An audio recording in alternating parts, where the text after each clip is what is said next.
All right, so today we're going on a bit of a quest to remap our world. We're going to challenge this idea that history is just a boring list of facts and that a map is just, a drawing of a place. And I think by the end of this, you'll start to see how our past and the spaces we live in are really this incredible tapestry of stories, metaphors, and different points of view. So, let's start with this really beautiful idea from the writer Italo Calvino. He says, a place, a city, a country, you name it, it isn't just about its physical size, its streets and buildings. No, it's all about the relationship between the events of its past and the space itself. It's not just what happened, but the deep connection between the what and the where. That's where the magic is. But, that's not really how we're taught to see the world, is it? From the time we're kids, we learn to see history and geography as these sets of certainties. You've got fixed lines on a map, dates on a timeline, and a bunch of facts you have to memorize for the test.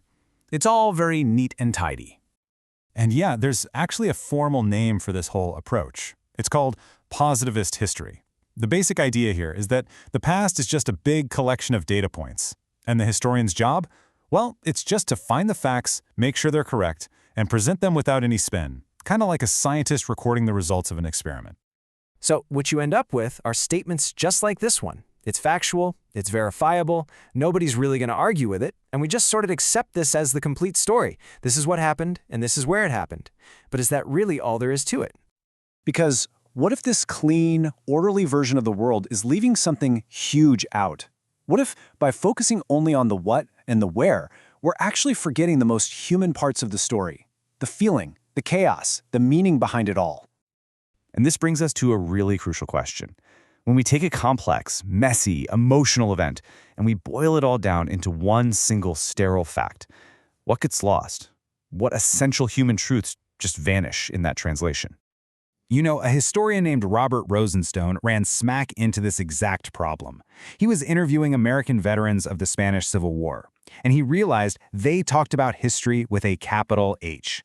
To them, it was this living, breathing, powerful force they were a part of. And his fact-based positivist training, it had no way to capture that passion, that reverence. The facts alone just couldn't tell their real story. So, if the traditional tools, the history books, the standard maps, if they're incomplete, we're going to need some new ones for our quest. So let's start with a totally new lens for seeing the past, the cinema. See, a history film is playing a totally different game than a textbook. It's not really aiming for literal factual truth. Instead, it speaks a language of metaphor, of emotion. Its goal isn't just to reproduce the past, but to create a possible reality, one that helps us feel the truth of what happened, not just know the facts about it.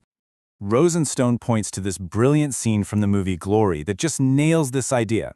You see a cavalry officer and he's practicing his sword skills on watermelons in the middle of a snowy Massachusetts winter. Now you're thinking, wait, watermelons in the snow? No way. And you're right. It's historically impossible, but it is not a mistake. In one quick 10-second shot, the film uses that watermelon as a powerful visual metaphor to tap into this long, complicated, and painful history of racial stereotypes in America. A book would need pages to explain all that. The film does it with a single image. And then you have these visionary filmmakers like Theo Angelopoulos who take this idea and just run with it. In his films, time is definitely not a straight line. I mean, a character can literally just walk across a border and step from the 1950s right into the 1930s, all in one continuous shot. It suggests that the past isn't really over, it's right here, coexisting with the present. Its ghosts are all around us. Okay, so let's grab our second tool and see how this builds. We've seen how film can mess with our neat and tidy view of time. But what about space? What if the very maps we trust so much are also only telling us one version of the story? Well, this brings us to a fascinating field called Geocriticism. And it starts with this kind of radical idea. Instead of just analyzing stories that are set in a place, like say the city of Alexandria, you start with Alexandria itself. You start with a place, and then you look at all the different stories from poets, novelists, travelers, soldiers that have shaped how we all understand that one physical spot. The place always comes first. So, from this geocritical perspective, a standard map isn't some neutral document. Nope, it's an act of power. It takes this open, fluid world and it carves it up into these neat, defined territories. And historically, this has often been a colonial act, drawing lines that reflect the mapmaker's point of view while pretty much erasing the stories, the names, and the experiences of the people who were already there. And here is a fantastic example of this in action. On the left, you've got a standard map of the USA. It's a tool, right? It's for getting from point A to point B. But on the right, that's an artwork by Kathy Prendergast. She made a map that shows only the real places in the US that have the word lost in their name. Lost Creek, Lost Canyon, Lost Lake. It's not a map for getting around. It's a map of an idea. It creates this whole new geography based on emotion and memory. Okay, so if film is showing us that time is fluid and memory is layered, and geocriticism is revealing that space is actually a story, not just a static object, where does that leave us? I mean, how are we supposed to navigate a world if there's no single, fixed map? It leaves us right here, in what the theorist Bertrand Westphal calls the plausible world. Now, this isn't about saying anything goes or that reality doesn't exist. Not at all. It's about recognizing that our world is this rich, complex, and sometimes contradictory collection of overlapping stories. There isn't just one true map. There are many, many plausible ones.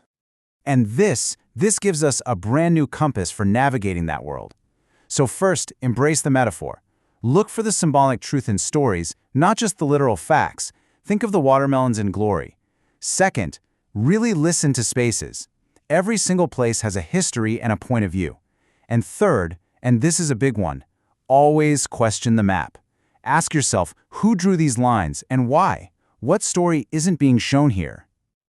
The bottom line is, the world is so much more interesting, more complex, and more human than any single fact or any single map could ever show us. The lines have been drawn for us, sure, but they aren't the only ones that exist. So I'll just leave you with this question. If the map isn't the territory, what new worlds can you discover?